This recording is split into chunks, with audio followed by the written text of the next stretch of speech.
오늘 함께 나눌 말씀은 창세기 44장입니다. 창세기 44장 1절 말씀 우리 함께 읽도록 하겠습니다. 요셉이 그의 집 청지기에게 명하여 이르되 양식을 각자의 자루에 운반할 수 있을 만큼 채우고 각자의 돈을 그 자루에 넣고. 아멘. 여러분, 요셉의 삶은 크게 두 부분으로 나눌 수 있다고 했죠. 요셉의 삶을 전반부와 후반부로 나누면 전반부는 하나님이 요셉을 총리로 세우시는 과정입니다. 그리고 후반부는 하나님께서 총리가 된 요셉을 통해서 요셉의 형들을 변화시키는 과정입니다. 바꾸어 말하면 전반부는 하나님이 요셉을 바꾸는 과정이라고 할 수 있고, 후반부는 하나님이 요셉의 형들을 바꾸는 과정이라고 할 수 있습니다. 우리는 요셉이 애굽의 총리가 된 그 과정은 잘 알고 있습니다. 그런데 하나님이 요셉을 애굽의 총리로 세우신 이유와 목적은 잘 모르는 경우가 많습니다. 요셉을 통해서 요셉의 형들이 변화되는 것, 바로 그것이 하나님이 요셉을 총리로 세우신 목적 가운데 하나입니다. 그렇다면 여러분, 요셉의 형들은 어떤 부분이 변화되어야 했을까요? 요셉의 형들은 죄를 해결해야 했습니다. 그리고 요셉의 형들이 해결하지 못한 죄는 크게 두 가지였습니다. 첫 번째는 아버지에 대한 분노입니다. 지난 시간 살펴보았듯이 야곱은 자식들을 차별하는 아버지였습니다. 야곱은 4명의 아내가 있었는데 그 중에서 라헬을 가장 사랑했죠. 그리고 라헬의 아들 요셉과 베냐민을 편애했습니다. 요셉의 형들은 자녀를 차별하는 아버지 밑에서 아버지에 대한 분노를 가지고 살았습니다. 두 번째는 요셉과 베냐민에 대한 시기심입니다. 야곱은 요셉과 베냐민을 편애했죠. 그래서 요셉의 형들은 아버지의 사랑을 독차지하고 있는 요셉과 베냐민을 향한 시기심을 가지고 있었습니다. 하나님은 이러한 문제를 가지고 있던 요셉의 형들을 변화시키기 위해서 요셉을 총리로 세우셨고, 이제 총리가 된 요셉은 하나님께서 맡기신 그 일을 수행하고 있습니다. 오늘 본문 2절 함께 읽겠습니다. 또 내 잔, 곧 은잔을 그 청년의 자루 아기에 넣고 그 양식값 돈도 함께 넣으라 하매 그가 요셉의 명령대로 하고. 지금 요셉은 한 청년의 자루, 한 청년의 가방 안에 요셉의 은잔을 넣으라고 합니다. 그렇다면 이 청년은 누구일까요? 베냐민입니다. 왜 요셉은 베냐민의 가방 속에 요셉의 은잔을 넣겠습니까? 베냐민에게 도둑이라는 누명을 씌우기 위해서죠. 그렇다면 왜 요셉은 베냐민에게 도둑이라는 누명을 씌웁니까? 베냐민이 어려움을 겪고 있을 때 형들이 이 베냐민을 어떻게 대하는지를 보기 위해서죠. 9절 함께 읽겠습니다. 당신의 종들 중 누구에게서 발견되든지 그는 죽을 것이요 우리는 내 주의 종들이 되리이다. 요셉은 누군가가 자신의 은잔을 훔쳐갔다고 말했습니다. 그러자 요셉의 형들은 만약 우리 중에서 당신의 은잔을 훔친 자가 있으면 그 자는 죽을 것이다, 이렇게 말합니다. 요셉의 형들은 베냐민의 가방 속에 요셉의 은잔이 들어있을 거라고는 꿈에도 생각을 못했기 때문이죠. 12절 함께 읽겠습니다. 그가 나이 많은 자에게서부터 시작하여 나이 적은 자에게까지 조사하매 그 잔이 베냐민의 자루에서 발견된지라. 요셉이 의도한 대로 요셉의 은잔은 베냐민의 가방에서 발견되었습니다. 이제 중요한 것은 형들의 반응이죠. 만약 요셉의 형들이 과거와 변하지 않고 그대로였다면 요셉의 형들은 어떻게 반응하겠습니까? 요셉의 형들은 베냐민의 가방에서 요셉의 은잔이 발견된 것을 매우 기뻐했을 겁니다. 왜냐하면 자신들이 그토록 시기하던 베냐민의 가방에서 은잔이 발견되었으므로 이제 베냐민은 큰 어려움을 당할 것이기 때문이죠. 그런데 형들은 과거와 같지 않았습니다. 형들은 변화되었습니다. 그래서 형들은 베냐민이 공경에 처하자 그 모습을 보면서 기뻐하는 것이 아니라 오히려 매우 슬퍼했습니다. 13절 함께 읽겠습니다. 그들이 옷을 찢고 각기 짐을 나귀에 싣고 성으로 돌아가니라. 요셉의 형들은 자신들의 옷을 찢었습니다. 이것은 고대 중동 지방에 살던 사람들이 자신의 슬픔을 가장 크게 표현하는 방식입니다. 그리고 14절 함께 읽겠습니다. 유다와 그의 형제들이 요셉의 집에 이르니 요셉이 아직 그곳에 있는지라 그의 앞에서 땅에 엎드리니. 여러분 14절을 한 번 더 보시면요. 요셉의 형들을 어떻게 표현합니까? 유다와 그의 형제들이라고 하죠. 그렇다면 유다가 제일 장자이기 때문에 이렇게 표현하는 걸까요? 그렇지 않습니다. 유다는 야곱의 아들들 가운데 넷째입니다. 유다에게는 르우벤, 시므온, 레위라고 하는 세 명의 형이 있습니다.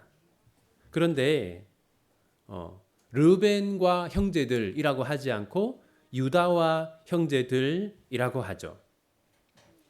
그 이유는 지금부터 유다가 전면에 등장하고 유다가 주도적으로 문제를 해결하기 때문입니다. 그리고 유다가 전면에 등장하고 유다가 주도적으로 문제를 해결하는 것은 앞으로 이 유다의 후손들, 그러니까 유다 지파가 이스라엘 안에서 중요한 역할을 감당할 것임을 우리에게 미리 알려주는 것입니다. 실제로 유다 지파에서 어떤 왕이 나왔습니까? 다윗이 나왔죠. 그리고 예수님도 어떤 지파입니까? 예수님도 유다 지파 출신입니다. 이때 유다는 오늘 본문의 주제와 관련해서 중요한 말을 합니다. 16절 우리 함께 읽겠습니다. 유다가 말하되 우리가 내 주께 무슨 말을 하오리이까? 무슨 설명을 하오리이까? 우리가 어떻게 우리의 정직함을 나타내리이까? 하나님이 종들의 죄악을 찾아내셨으니 우리와 이 잔이 발견된 자가 다 내 주의 노예가 되겠나이다. 여러분 16절을 보시면요. 유다는 누가 죄를 찾아냈다고 말합니까? 네, 하나님이 우리의 죄를 찾아내셨다 이렇게 말합니다. 그런데 여러분 요셉의 형제들이 요셉의 은잔을 훔친 적이 있습니까? 없습니까? 없죠. 그러므로 지금 여기서 말하는 하나님이 찾아내신 죄는 무엇을 말하는 것이겠습니까? 요셉을 시기하고 요셉을 종으로 팔아버린 그 죄를 말하는 것이죠. 지금 유다는 우리가 이런 어려움을 겪고 있는 것은 우리가 과거에 동생을 종으로 팔아버린 그 죄를 하나님이 지금 우리에게 심판하고 있는 것이다. 그렇게 말하는 겁니다. 우리는 여기서 두 가지를 알 수 있습니다. 첫 번째는 요셉의 형들은 오랫동안 요셉에게 행한 그 죄에 대해서 죄책감을 가지고 있었습니다. 그리고 두 번째로 요셉의 형들은 자신들이 지은 죄를 슬퍼하고 있었습니다. 여러분 따라서 하나님께서 요셉의 형들이 어려움을 겪게 하는 이유는 요셉의 형들이 죄로부터 죄책감으로부터 해방되게 하려는 것입니다. 우리가 해결되지 않은 죄를 가지고 살아갈 때 그리고 우리 안에 죄책감이 있을 때 우리는 온전한 삶을 살 수 없고 하나님이 주시는 은혜를 온전히 누릴 수 없습니다. 그래서 하나님은 지금 일어나는 이 사건들을 통해서 요셉의 형들이 마음속에 품고 있던 죄와 죄책감을 해결하려고 하는 것이죠. 20절 함께 읽겠습니다. 우리가 내 주께 아뢰되 우리에게 아버지가 있으니 노인이요 또 그가 노년에 얻은 아들 청년이 있으니 그의 형은 죽고 그의 어머니가 남긴 것은 그뿐이므로 그의 아버지가 그를 사랑하나이다 하였나니. 지금 유다는 아버지가 가장 사랑하는 아들이 베냐민이다 이렇게 말합니다. 유다가 이 말을 하는 것은 베냐민을 시기하기 때문이 아니라 이처럼 베냐민이 중요한 사람이기 때문에 베냐민은 반드시 살아야 한다. 그 말을 하는 것이죠. 우리는 이 모습에서 요셉의 형들이 이 베냐민에 대한 시기심을 다 내려놓았음을 알 수 있습니다. 그리고 유다는 다음과 같이 말합니다. 22절 함께 읽겠습니다. 우리가 내 주께 말씀드리기를 그 아이는 그의 아버지를 떠나지 못할지니 떠나면 그의 아버지가 죽겠나이다.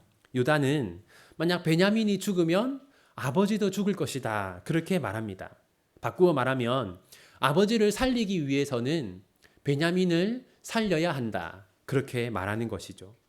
아버지가 어려움을 겪지 않도록 노력하는 모습 속에서 요셉의 형들이 아버지에 대한 분노를 내려놓았음을 알 수 있습니다. 우리는 여기서 하나님이 요셉을 총리로 세우신 목적, 그리고 요셉의 형들이 어려움을 겪게 하신 목적을 알 수 있습니다. 그것은 요셉의 형들을 죄로부터 해방시키는 것입니다. 요셉의 형들이 죄에서 자유하게 하는 것입니다. 요셉의 형들이 죄책감을 벗어버리게 하는 것이죠. 마지막으로 유다는 다음과 같이 말합니다. 33절 함께 읽겠습니다. 이제 주의 종으로 그 아이를 대신하여 머물러 있어 내 주의 종이 되게 하시고 그 아이는 그의 형제들과 함께 올려 보내소서. 유다는 자신을 종으로 삼고 베냐민을 풀어달라 그렇게 말합니다.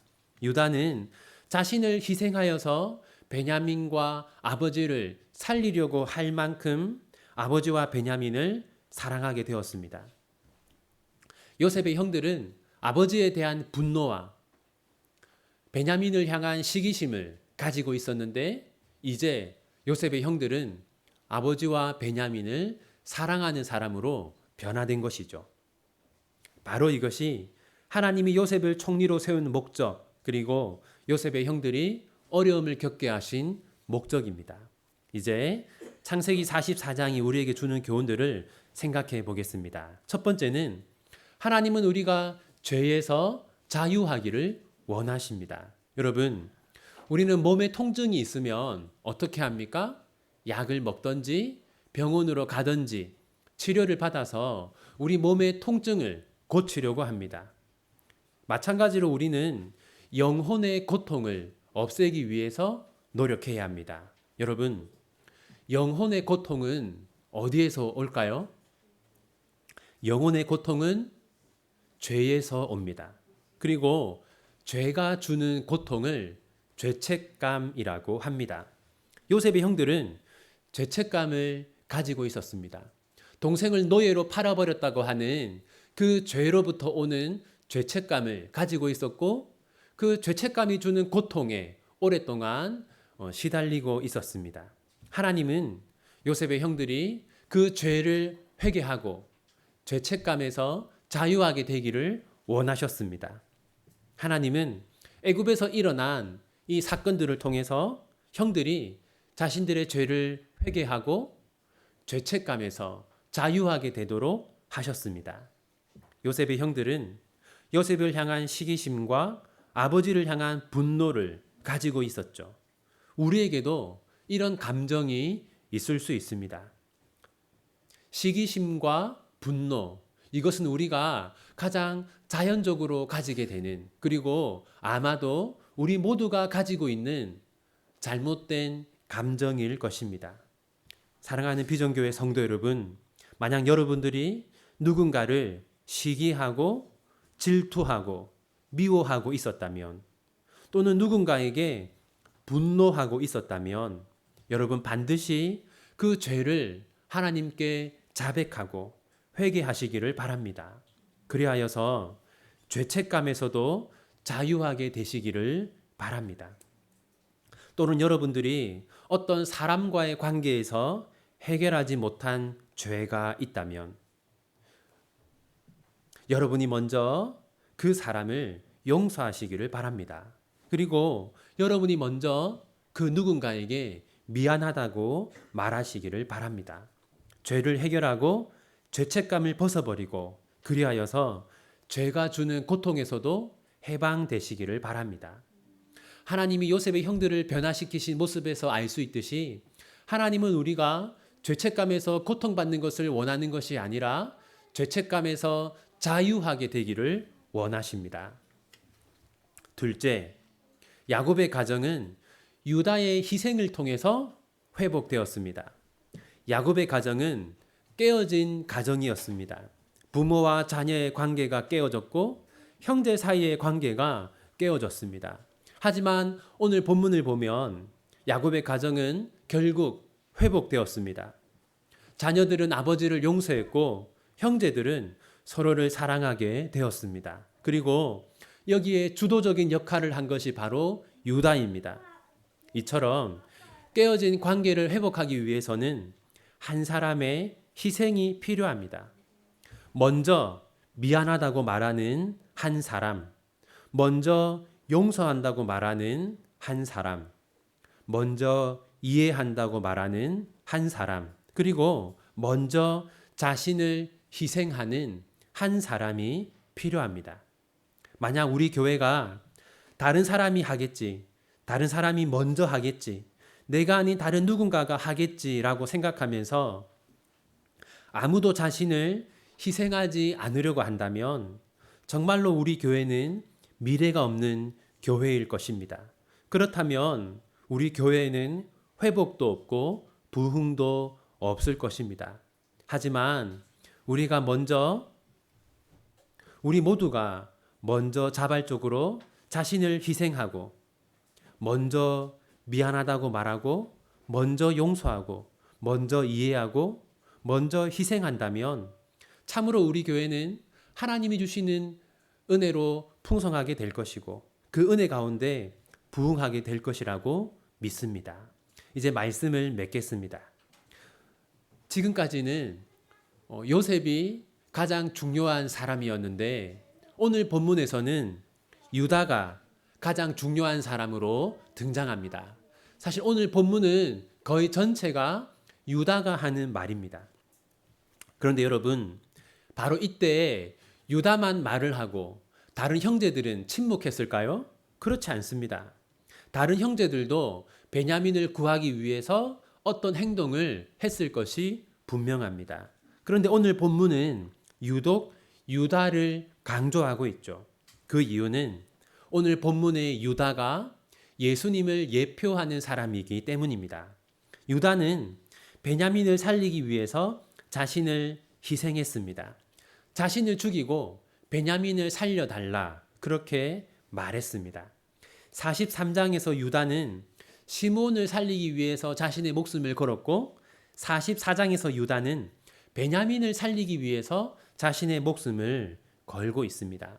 이러한 유다의 모습은 우리를 살리기 위해서 자신을 희생하신 예수님을 보여줍니다. 이사야 53장 5절 함께 읽겠습니다.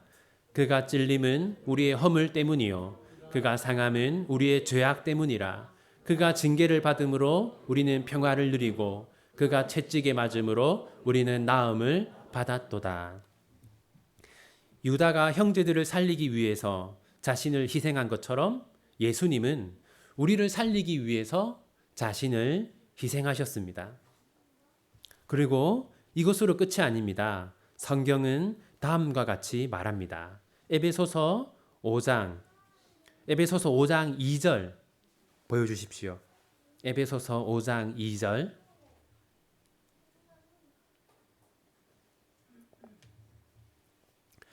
네, 에베소서 5장 2절 제가 읽어드리겠습니다. 그리스도께서 너희를 사랑하신 것 같이 너희도 사랑 가운데서 행하라. 그는 우리를 위하여 자신을 버리사 향기로운 제물과 희생 제물로 하나님께 드리셨느니라. 그리스도께서 너희를 사랑하신 것 같이 너희도 사랑 가운데서 행하라. 무슨 말입니까? 예수님이 우리를 위해서 자신을 희생한 것처럼 우리도 형제들을 위해서 교회의 형제 자매들을 위해서 우리를 희생해야 한다고 말하고 있습니다. 지금 여러분 곁에 있는 형제 자매들은 우리가 사랑하고 우리가 섬기고 그리고 우리가 희생해야 할 사람들입니다. 예수님이 우리를 위해 희생하신 것처럼 우리는 우리 곁에 있는 형제 자매를 사랑하기 위해서 우리를 희생해야 합니다. 유다의 희생이 야곱의 가정을 회복시킨 것처럼 여러분 한 사람 한 사람의 희생으로 여러분의 가정이 회복되고 우리 교회가 회복되고 더 나아가 이 땅 가운데 하나님의 나라가 회복되기를 바랍니다. 기도하겠습니다. 하나님, 우리는 죄가 주는 고통 속에서 살고 있습니다. 해결하지 못한 죄로 인해 고통받고 있습니다. 우리가 죄를 해결할 수 있도록, 우리가 진심으로 회개할 수 있도록, 우리가 죄가 주는 고통에서 해방될 수 있도록 은혜를 베풀어 주십시오. 하나님, 야곱의 가정은 유다의 희생으로 회복되었습니다. 유다는 시몬을 살리기 위해서 자신의 목숨을 걸었고 베냐민을 살리기 위해서 자신의 목숨을 걸었습니다. 유다의 희생하는 모습이 야곱의 가정을 치유하고 회복시켰습니다. 하나님, 우리 가정도 우리 교회도 회복이 필요합니다. 하나님, 우리 각자가 먼저 자신을 희생할 수 있도록 도와주십시오. 먼저 손을 내밀고 먼저 용서하고 먼저 사랑할 수 있도록 도와주십시오. 그리하여 우리의 가정이 회복되고 우리 교회가 회복되고 그리고 우리가 죄에서 자유하게 해 주십시오. 우리 모두가 죄책감에서 해방되게 해 주십시오. 예수님의 이름으로 기도합니다. 아멘.